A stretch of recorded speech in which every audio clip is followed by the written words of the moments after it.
இந்த வீடியோவில் வந்து இந்த மாதிரி ஒரு சூப்பரான ஒரு ஃபேன் தான் செய்ய போகிறோம். இது எப்படி நான் செஞ்சேன்னு இதோட வீடியோ பார்க்கலாம். முதல்ல நம்ம செட்டப் வந்து எடுத்துக்கலாம். இதில் மேலே இருக்கிறத வந்து கழட்டிடலாம். இப்போ நாம் எடுத்த இந்த 2 ஒயரை வந்து இந்த ஹோல்ஸில் வந்து உள்ள ஓட்டலாம்.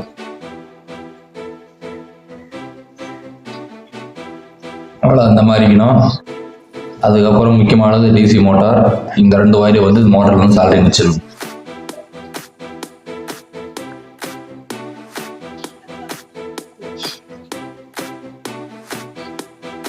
இது லைட்டாக பட்டியாக பண்ணிடலாம்.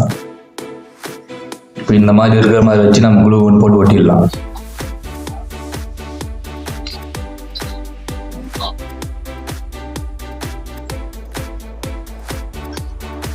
எல்இடி லேம்ப் செஞ்சு அந்த பிளாஸ்டிக் இருக்கு. இதில் வந்து இந்த ஒயரை வந்து உள்ள விட்டுருலாம். இதுக்கு பக்கமாக பார்த்து கரெக்டாக வச்சு கூட்டிடணும். இப்போ வந்து அந்த 3.7 வோல்ட் பேட்டரி வந்து நான் எடுத்துக்கிறேன். இப்போ பேட்டரி வந்து இது உள்ளே வச்சுட்டு இந்த ஒயரை வந்து இதில் விட்டு வெளியே எடுத்துடணும். இப்போ இந்த ஒயரை வந்து உள்ளே விட்டு எடுத்துடலாம். அடுத்ததாக சார்ஜ் பண்ணுறதுக்கான சார்ஜிங் மாடி இருக்குது. இதில் வந்து இதில் வந்து சார்ஜிங் வச்சிடணும்.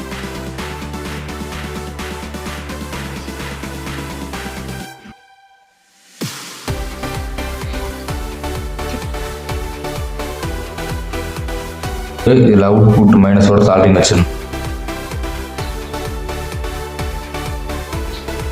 இதே வந்து இந்த வாய்ட் லெவலில் விட்டுருணும். வாய்ட் லெவலில் விட்டு அவுட்புட் ப்ளஸோட சால்டிங் வச்சிடலாம்.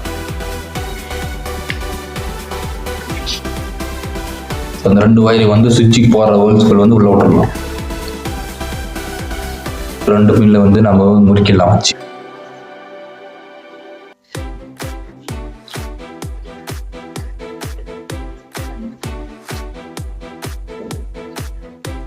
அவ்வளோதான் முடிஞ்சு. ஓப்பனில் இருக்குது, பார்த்தாலே தெரியும். இதோட ஃபேன் தான் இது. வந்து நான் பழைய ஒரு மோட்டர் ஃபேன் வந்து எடுப்பேன். இந்த ஃபேனை வந்து இதில் வந்து சொருகிடலாம்.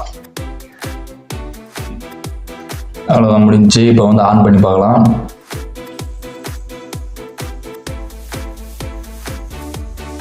செம ஸ்பீடு ஓடுது, செம காற்று வருது. இது சார்ஜ் ஏறுதா இல்லை செக் பண்ணி பார்க்கலாம். இது வந்து சார்ஜ் ஏறுதா இல்லைன்னு பார்க்கலாம். நான் வந்து டைப் சி பண்ணி சொல்லியிருக்கேன். இப்போ வந்து சுவிட்சை போட்டு பார்க்கலாம். அப்போ வந்து சார்ஜ் நல்லாவே ஏறுது.